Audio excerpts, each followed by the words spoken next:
Good morning, and thank you very much for being here. Thank you for having me. As Luke said, my name is Rob Hindle. I'm Director of Rural Solutions and have been the lead consultant on this study.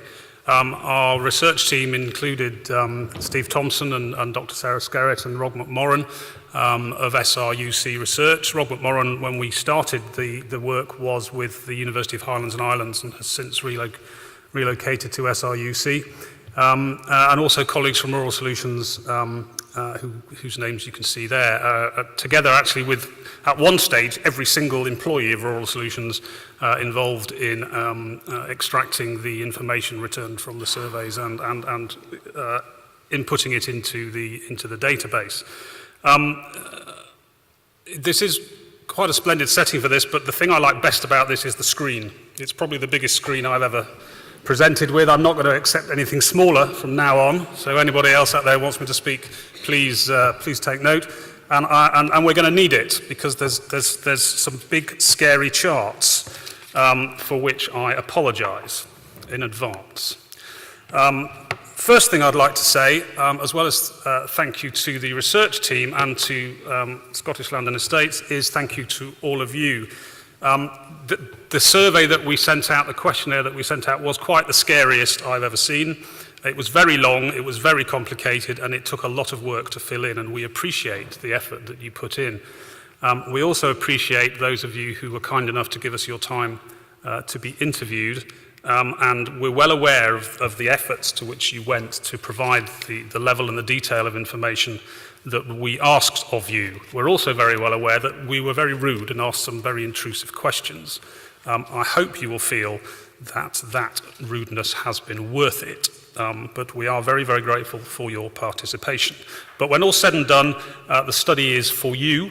The study is for Scottish Land and Estates and for the wider sector, and for all those, quite frankly, who have an interest in and who have a policy-making interest in the landed business sector in Scotland.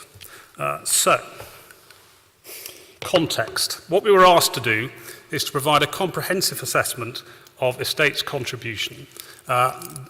Whilst there'd been a great deal of work done on specific sectors, sporting, grouse, red deer, fishing, etc., there had been nothing really extensive done on the whole, the holistic economic contribution of estates and land-based businesses.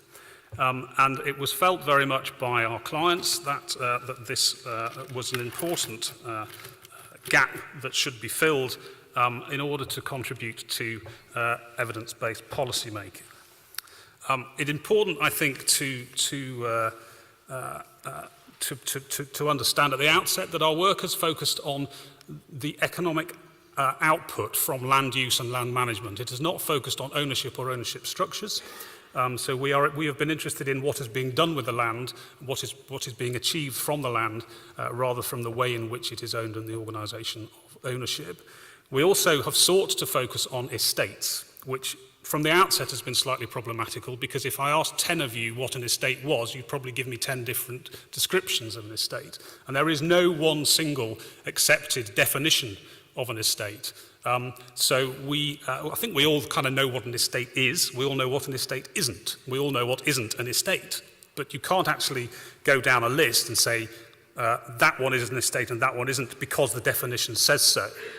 So whilst we are very much made every effort to focus on estates and to include estates in the numbers and in the analysis, there will be land holdings within the sample that somebody may not recognise as an estate. It is also probable that there have been estates that have been excluded from the analysis because we couldn't be sure that they were an estate. So there are some grey edges around there.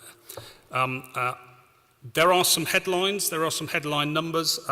I've had a real sort of tussle with myself as to how best to use this half an hour. At one stage I thought, well, I'll just stand up and say, if you want to look at the numbers, read the report, and I'll tell you about where they came from and the other interesting things that came out at the end of the analysis. But I felt that was a bit of a cop-out, quite frankly. And I think it would have been very strange indeed to launch the report without giving some focus to the numbers. But there are an awful lot of numbers, and so I don't propose to take you through table by table, number by number, because we would still be here tomorrow, and most of you would be asleep or have left. So I'm going to sort of focus on the headline story as we go through, whilst showing you what sits behind it, and I hope that the balance is right. But you will be the judge of that ultimately. What I can tell you is that the work done to assess the sample provides a headline number of £223 a hectare, economic impact, and an additional impact of £43 for every hectare within the incomes of Scottish households as it moves through the economy. It's facile, however, to say that that figure will be appropriate for every estate and for every land-based business, because the diversity of them is enormous and the context in which they sit is enormous. So whilst the per hectare value is an extremely valuable starting point, and we have used it for our aggregation, it should be used with care in terms of its application to specific localities, because every place is different, every estate is different. What we know, what we found is that obviously estates, land-based businesses generate income. They also create expenditure, and that expenditure is not always derived from the income. Money is brought in from outside to spend as well. And what we found is that money, that expenditure stays very, very local indeed. Estates are extremely effective recyclers of money. Money comes in and then it gets spent, and it gets spent pretty much in the local area. Estates obviously also generate employment, and the consequences of that employment create more employment, and you'll see the numbers as we go through. So, the aim was to provide a detailed exploration of economic contribution. In order to do that, we needed to obtain information on what went on, what the activities were, and what the financial outcomes of those activities were. We wanted to do this in order to assess the economic contribution, but also the information demonstrates the wide role that estates and land-based businesses have in delivering economic outputs and economic contribution across a wide range of Scottish Government objectives, both economic, environmental and social, although the focus of this work was on the economic impact from the cohort. We also took the opportunity from the survey to get some insight into future thinking about where people were thinking of heading next, where they were excited by opportunities, and where they were concerned, where they felt challenges were coming from to future economic impact and growth, and where barriers may be. How did we do this? Well, we sent out, as I say, the mother of all complicated surveys to those people to whom we thought it would be relevant. And we received back 288 completed surveys. Now, the survey was something like 40 pages long. It was a substantial document. It was very comprehensive. We took those 288 completed surveys and we inputted the information in it into the monster of all spreadsheets, bearing in mind that that information included lots of numbers, but it also included some words, some narrative, because we'd asked you to tell us some things as well. When we had the data in our monster spreadsheet, we went through a very, very thorough process of cleaning it, of understanding where errors were, where anomalies were, and where we found errors and anomalies, we tested them. We tested them by ringing people up to say, did you really mean to put this number in this box? And occasionally, not very often, I have to say, we found that people had not meant to, so we changed the number. We tested it by doing comparative analysis, saying, okay, well, this line for this estate has these numbers in it. The lines that are around it of the nearest comparable estate have these numbers in it. Do they fit? Is there a correlation between them? And if there were sore thumbs, we focused in on those sore thumbs, we rang people up, and we tried to work out what was going on. And where we felt uncomfortable with the numbers, we took them out. And we also took advantage of the 35 interviews to get a real sense of what people had understood by the questionnaire, and again, to triangulate the data so it could be as credible and robust as possible. So, the sample that we got covered 1.25 million hectares. Scotland, 7.7 million hectares, and I think it's acknowledged, I think, that 93% of Scotland is rural, and that when you work down the numbers, I think there is general agreement that around 6 million hectares is probably in private ownership. So 1.25 million hectares in the sample, 6 million hectares in private ownership overall. We're comfortable about the geographical spread of the sample. It covers the whole of the country. We have mapped it against SLNE membership and against other maps, but there are no maps in the report. And there are no maps in the report because it's an absolutely fundamental principle of the study in the report that the information that came in is anonymous, and that there should be no way of understanding which information relates to which respondent. So to provide maps with dots on would, I'm afraid, fascinating though it is, and we have used them in our analysis, it would have blown that principle apart pretty quickly. Inevitably, you know, there will be those who will have a good sense of who's been involved in the response, but we haven't produced any maps for that specific reason. But we have tested the geographical spread by using maps within the research team, and we are confident that it is a robust and good coverage. However, what we don't know is how many privately owned estates there are in Scotland. Nobody does, it seems, which came as a bit of a surprise, I have to say, but that seems to be the case, and we'll come back to that later. So one of the ways we tested the fit was we looked at the map produced by the Scottish Government about tenanted land by parish, and we put our dots of where the respondents were from over that map. It was a good fit, but there were some gaps. We know there are some gaps in the sample, there are some gaps in the Highlands, and we're pretty clear that the sample is slightly underrepresentative in sporting estates. But overall, we are confident that the sample is a good and robust and credible representation of the sector as a whole. The sample came down to, for financial analysis, 263 of the 288 completed surveys, because that data cleaning process, that testing process, meant that it was necessary to exclude some of the responses. We're sorry, those of you whose responses have been excluded on that basis, but it was necessary to reinforce the robustness and the credibility of the sample. The sample for the physical analysis is slightly bigger than that, but I'm focusing on the financial sample of 263. And what you'll immediately see is that we broke the sample down into 5 different size categories. The size categories being less than 100 hectares, 100 to 1,000 hectares, 1,000 to 10,000, 10,000 to 20,000, and greater than 20,000. And you'll see immediately the way that the sample represents the distribution of estate size across the country, with the small and very small accounting for 43% of the sample, but only 3% of the land area. The large and very large accounting for 14% of the sample and 63% of the land area. That's the way Scotland works.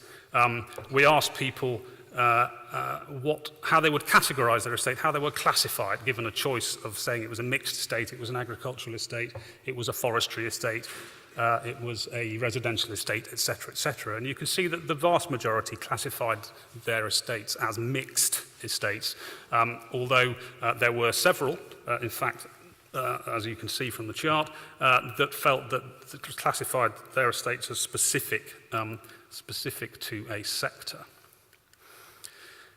This chart shows the fit of the sample to SLNE's, Scottish Land and Estates landowning membership.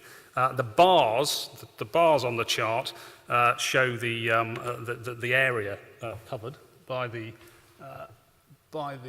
membership in blue and the sample in red, and the line, if I can get somewhere near, shows the number of members that there are in the different size categories in green, and the numbers in the sample in the size categories in blue. And you can see that there is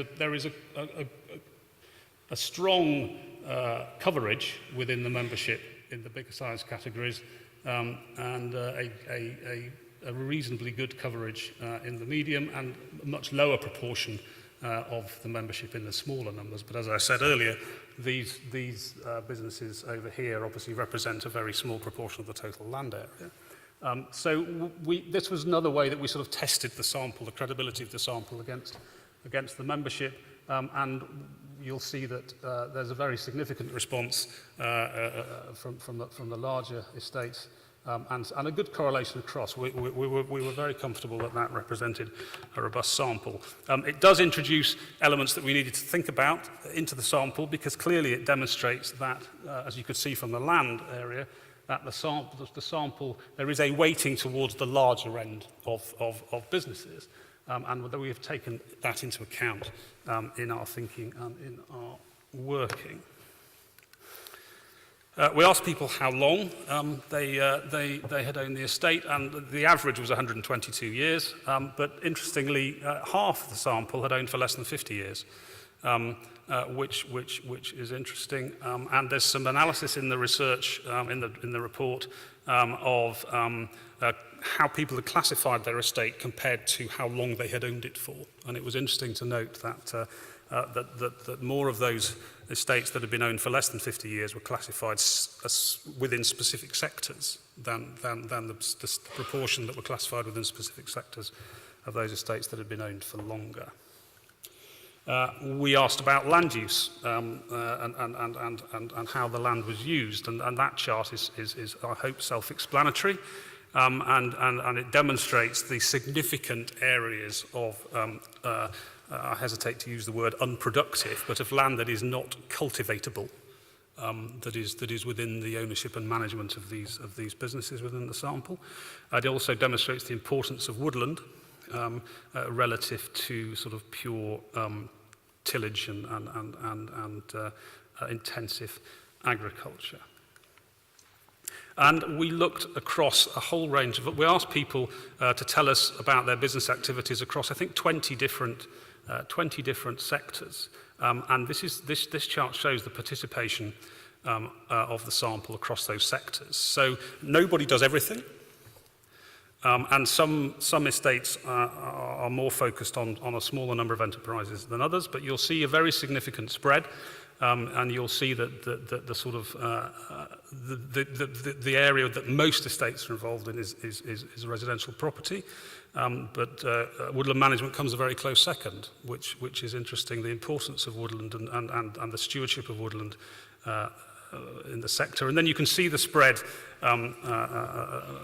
going across a wide range. It's significant diversity, and as you'll see shortly, many estates are involved in many sectors. I don't think there's anyone that's involved in absolutely all of them, but in many sectors. We asked people about what they thought might change in terms of land use.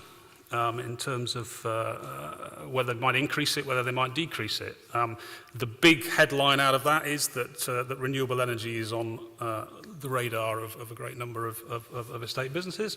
And interestingly, that there looks like there'll be a net increase in woodland over time if this is followed through on, as well as increases in agricultural land. You can also see on the far right, your right, of the chart, the beginnings of the impact of uncertainties around land reform. Now, I'm not here to talk about land reform, but some of the evidence of the study gives an insight as to how the sector is responding to the debate, and there is an indication around that. Right, so getting into the nitty-gritty around the economics, and this is where we get into numbers in a bit more detail. So as I say, 263 estates, subject to very detailed analysis. So we asked a lot of questions about income, about revenues, and then Steve Thompson and his team at SRUC Research took the input and output tables, which multiply the impact of the direct income received by the sample and spending done by the sample, and scale it up to say what impact that has beyond the estate business.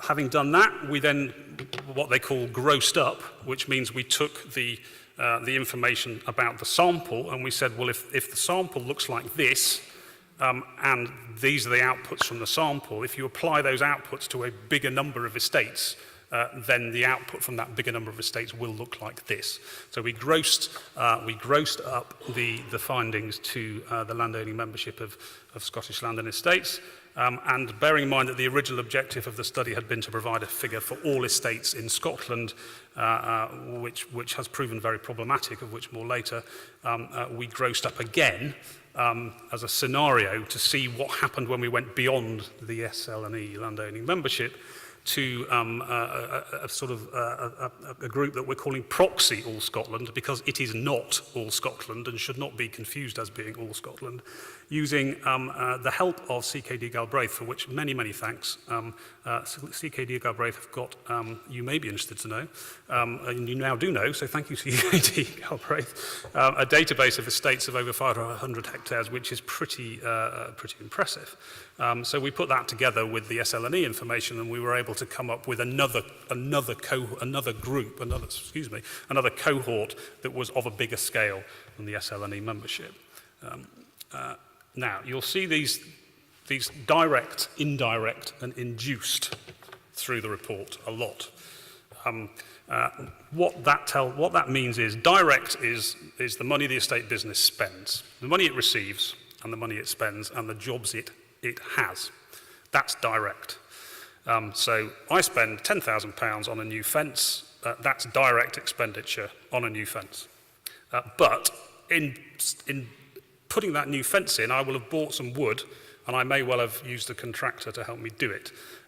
So the money that is taken by the supplier of the wood and the contractor goes further into the economy. That's the indirect impact. And then the employees of the wood supplier and the contractor will get paid wages, and they will spend some of that money in other places. That's the induced effect, because that money then trickles on further into the economy. So the way that economists do these numbers is they say that is a multiplication effect, because you start with £1 and that pound gets respent and respent, and it gets bigger as it gets respent. So we take that into account by applying the input and output multipliers that the Scottish Government produced. So you start with direct income and expenditure and employment effect, and you end up with total impact, which incorporates direct plus indirect plus induced. Okay, with me so far? Questions will be asked? No? Good? Right. We also looked at the employment effect, because spending money creates employment in other places. And we looked at the money spent on wages, and we looked at the GVA effect. GVA, gross value add, is value out less costs. So it's margin rather than total spend or total income. So we looked at that because that's a very important number from a policymaker's perspective. And where we could, we did look at each of these numbers as a whole, so for the sample as a whole, by size band of estate, so for small as a group, for medium as a group, etc., and per hectare. So we took the total hectarage of the sample, we took the total numbers, and we divided it both as a whole, but also by size bands, and said, what does that tell us per hectare? And it was those per hectare numbers that we then used for the grossing up. So we got information out of you very kindly on money coming in, money going out. And we asked very specific questions because we wanted very specific answers in order that we could use the information properly with the input-output tables. That's why it was so built the way it was. We also wanted to know where the money was spent in terms of local area, and we asked people to give us an average of their 3 years, so that we were sort of easing off sort of peaks and troughs and that. We then worked out the calculation by sector. So there is numbers in the report for the expenditure and the income by sector. So for agriculture, for tenancies, for sporting, for conservation, land management, etc. And also, as I've said, by estate size. What the first of the scary big tables. This table, oh God, I knew that would happen. Can we go back, Callum, please? Wrong podge. Thank you. So what this table shows us is, this is activity, participation in different sectors. So here are all the sectors down the left, and here's how many of the sample were involved in them, okay? So you can see overall 62% in agriculture, 56% with tenancies, 65% in forestry, etc. So the highest number in here is residential accommodation. Now I don't propose to take you through this, it's all in the report, but what this shows us is significant diversity, both in terms of different businesses doing different things, and also a significant range of activity, and also differences in that extent of activity and the scope of business activity from different sizes of estates. So, for example, you can see that the smaller estates are less likely to be involved in things that the bigger estates are involved in. And you can see if you run the list down here on the large estates, so this is 10,000 hectares, 20,000 hectares, 70%, 80%, 90%, 100%, 50, 50, 90, 50, 40, 30, 45. So some consistency in terms of what people are involved in and the range of things that they were involved in. A very significant reach into all sorts of different parts of the marketplace, into all sorts of different parts of the economy, which in my world is beyond diversification. Estates are multifaceted businesses that have that are engaged in all sorts of economic activity. This is it may have started as diversification, but it's beyond diversification at a great number of these estates now. Where does the money come from? So this chart tells you where the money comes from. So the 263 land-based businesses estates, £164 million a year coming in, of which the vast majority is farming income. And then you can see the spread across here. So you can see the spread across. The next peak is residential, letting houses, and then you can see the different spread. No good me pointing, Robin, I've got a point. You can see tenancies, forestry, sporting, etc. So 35% of the income coming in from farming, 12.6% from letting houses, and then a real spread across all these other different sectors. I'm sorry about all these numbers. Obviously, you can find them in the report, but there's only 2 sectors with more than 10%. The rest are 9, 8, 8, 5. So when we get to here, these are in sort of priority order. So when we get to here, we're already down to 5%. So you can see the spread and the diversity, but you can also see the importance of agriculture and residential. But if you spin that around the other way, you say, well, actually, half of the income that's being generated is not from farming and houses. It's from a whole range of other stuff. Right, now we get into the complicated numbers and the complicated charts. So this is the different elements of the, I can't point and read at the same time.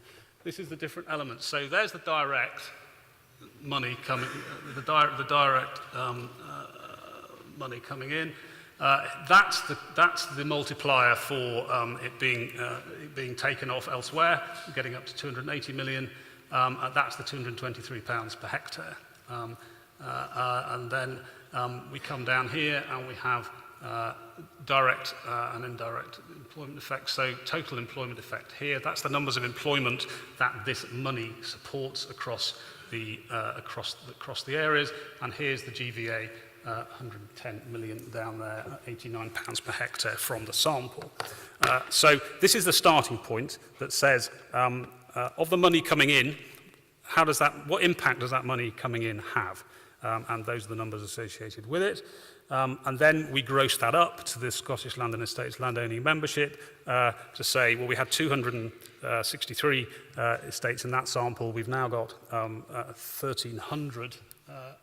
Oh, I've done it again. Can we go back, Callum? Thanks. Back again. Thank you. We've now got 1,300 and 50 landowning and estate businesses, so the numbers will be bigger. You'll see that the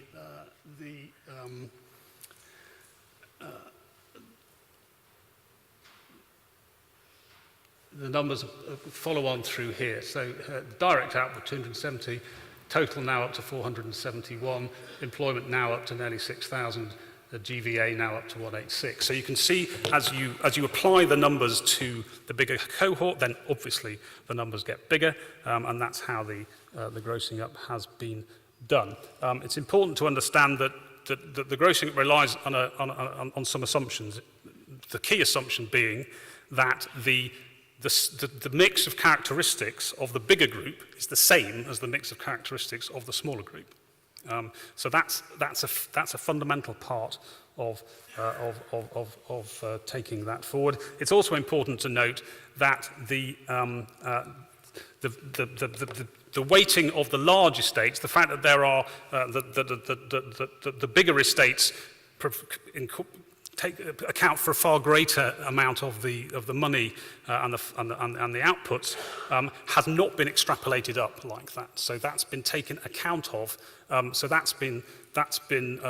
we know that we've got more of the large estates in the sample. So we can't say, well, if there are 16 very large estates in the sample, and we go from 263 to 1,300, we have to times 16 estates by the same factor of growth, because we know that there aren't that many big estates. We know that that stays far more constant, so we don't apply that same scaling up to it. So that has been sort of calculated out, if you like. That skewing has been calculated out in the analysis. So those are the income-based numbers. The expenditure-based numbers is not quite the other side of the same coin, but it's the same money being spent rather than being received, but also other money being spent, because as we can see from the data, there is money coming in from outside the estate businesses in addition to the money that's being generated as income by the estate businesses. So it's important to look at expenditure too. Now it's important to realise that you don't take income and expenditure and add the two together, because they're the same money, essentially. So it's a different analysis of the same stuff. So what we did was we looked at expenditure on people, on inputs, on repairs and capital investment, and on sales and marketing. And you'll be pleased to know that I've got some charts here rather than some very big tables. So this is the expenditure by inputs by sector, and you can see predominantly on spent. Oh, done it again. Can we go back, please, Callum? Predominantly spent by on agriculture.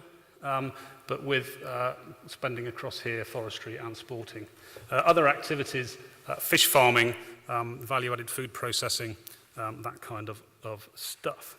Then we move into spending by staff, and you can see that the spending is much further across the different sectors. So estates paying wages for all sorts of different things, for all sorts of different reasons. And the thing that caught our eye particularly was this.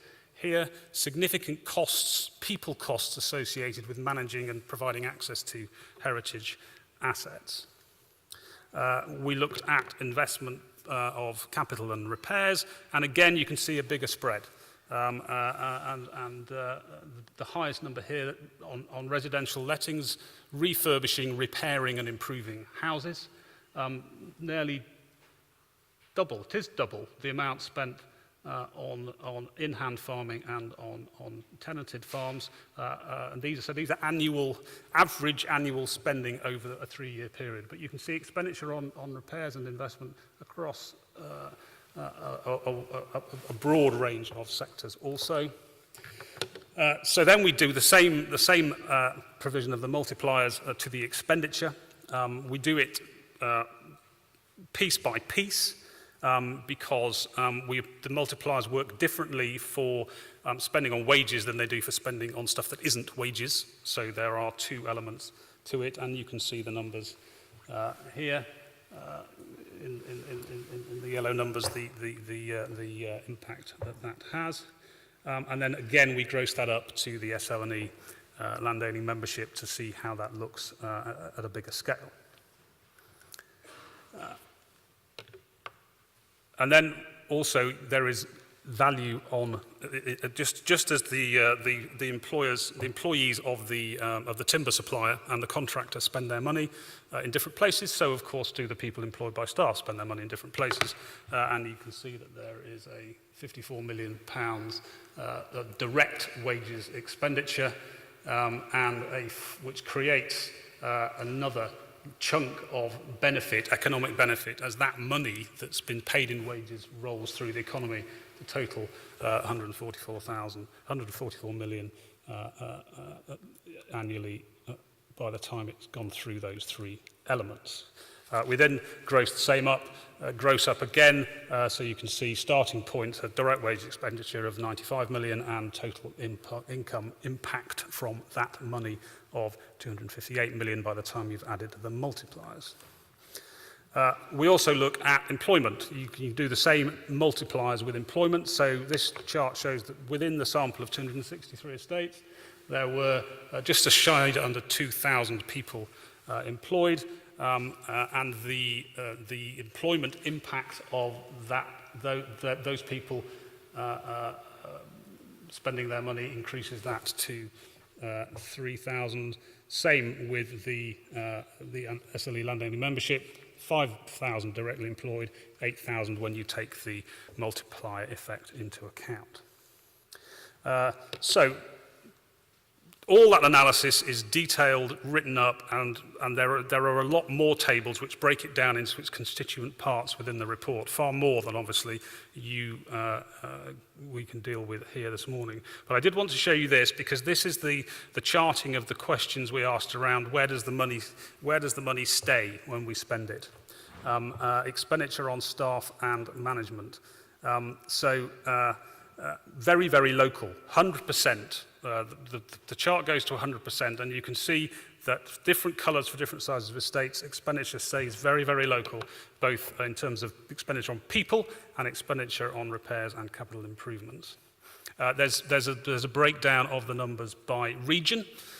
So we were able, by taking an allocation of the SLNE membership across the 5 SLNE regions, to break down the total numbers into a regional, provide a regional breakdown, which we hope will prove useful to you in the future. And obviously there's going to be significant differences between the per hectare output figures across different regions because of the geographical context and the different characteristics of estate businesses in that area. We were asked at the outset to provide an all Scotland number. We have not been able to provide a definitive all Scotland number because of a number of reasons. The main absolute reason is that there's no single common definition of an estate, as I've said, and there's no single database that says these are all the privately owned estates in Scotland, and this is how big they are, and this is what type of estate they are. And that is what would have been needed to have got to a definitive, completely robust all Scotland number.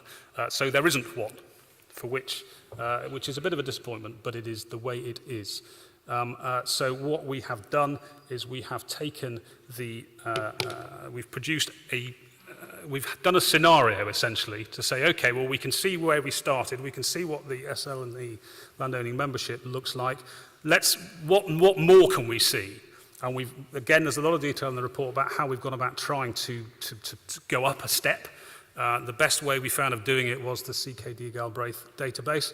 And that has given us another step, which has gone up. So 1.25 million for the sample, 2.2 million hectares for the membership, 4.1 million hectares for the bigger sample. And these are the numbers. So you can see that they are down here, and they are substantially bigger than the SLNE numbers. I know I'm very short of time, so I'm going to have to push on. And this is also, obviously, as you can see, broken down regionally for the same beneficial reasons. So there are some very valuable numbers in there. There are some caveats which are explained in the report in some detail. And we are confident that the sample is a robust, credible, and an excellent starting point for this analysis. The further you get from the sample, the fuzzier the edges get, and I think it's important that everybody understands that. The numbers have been produced in a way that means that they don't support division, aggregation, additional analysis. It doesn't work. You can't add them together. You can't subdivide them. That gets very complicated and is not to be relied upon. But we are extremely confident in the work that has been done, we feel that it's a very good starting point to move forward. Luke, how much longer are you prepared to indulge me for? What you've got is about 2 minutes. The Cabinet Secretary's here early, so we're going to swap him round. Keep going. When he's walked through the door, I shall say point. Very good. I shall wait for the crook. Meanwhile, I'll plough on. So I've just got a quick analysis here just to explain that the difficulty with averages, because it's a big sample and because it's very weighted towards bigger estates that have bigger outputs, if you simply take 100 and you simply take a number and divide it by the number of estates, you get a mean average, which is significantly skewed by the bigger numbers at one end of the spectrum. So don't do it. It's not helpful. You need to start looking for the middle point, but be aware, even so, that the middle point, there are very big differences between the numbers at one end and the numbers at the other end. So the middle point, again, is to be treated with caution. I've talked to you about the challenges with grossing up and why it gets fuzzier as it gets bigger. And again, you can read all about that in detail in the report. But the bottom line is the sample figures are very, very, very robust. The figures are useful as they get bigger, but they are not, certainly by the time you get to the proxy or Scotland, they are not an all Scotland number and should not be presented as such. Right, let's get into some of the more interesting stuff quickly. Where do people think that the money is going to come from? This little chart shows you what people said about how they felt their incomes were going to. They were very confident in blue, confident in red, or not at all confident in green, that the income levels they've been experiencing would be maintained in the next several years. And you can see that generally overall, a significant confidence, lowest levels of confidence in here around conservation, but good high levels of confidence across these and over on this side. We also asked about how confident are people that they will continue to spend what they've been spending on repairs and capital investment. Again, significant, so spend about the same, 50%, spend up to 20% more, 15%, spend more than 20% more, 15%, spend less, 15%, and 6% who didn't answer the question. So an overall good story about the sort of readiness and expectations about capital spending. Interestingly, if you break that down into the different size bands, you can see that the bigger estates are more likely to be continuing or increasing their spending. So here's the large with increase or maintain up to sort of mid 80%, and here's the very large, 100% maintain and 60-odd% increase. So a clear exposition that the bigger estates have got significant economic confidence about the next few years. Some information here about what people felt about expectations for future employment. The red being employment would decrease, the green being that it would stay the same, the blue being that it would increase. And again, you can see a similar story of confidence. These questions asked of the people who were employing people in these sectors. A good story to be told there. Where do people see the money? Where's the money? The money is in renewables, and the money is in farming, forestry, sporting, residential. A good cross-section, but the spike in there being in renewables and in farming. So a good reinforcement of commitment to those sectors. Where are the barriers and the threats coming from? This was a free-form question. It was an open question. So where we were looking at opportunities, we gave people options. Where we were asking about barriers and threats, we didn't. It was, what do you think is going to be a threat or a challenge in the future? And this is what came back. No real surprises when you look at that different list. If we were in a world that hadn't got land reform in it, then obviously the numbers would be bigger for the top two in there. But pretty much all of that, I suspect, will be meeting with your expectations. What is important to note from that perspective is that there is clear evidence, both from the survey returns and from the interviews that we did, and you'll see the analysis in the report, that concerns linking to land reform is meaning that land is not being made available in the tenanted sector. It's being held onto, it's being taken back in hand.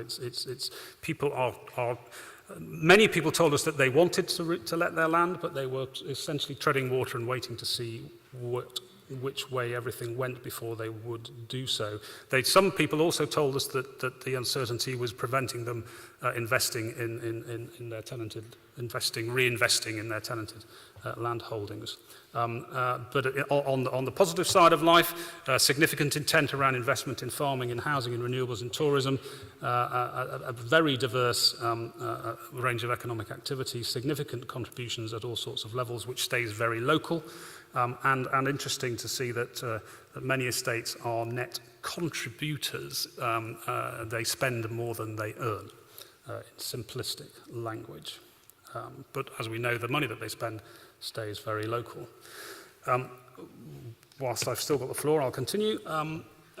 How estates can add value. One of the fundamental problems with all of this is the so what question.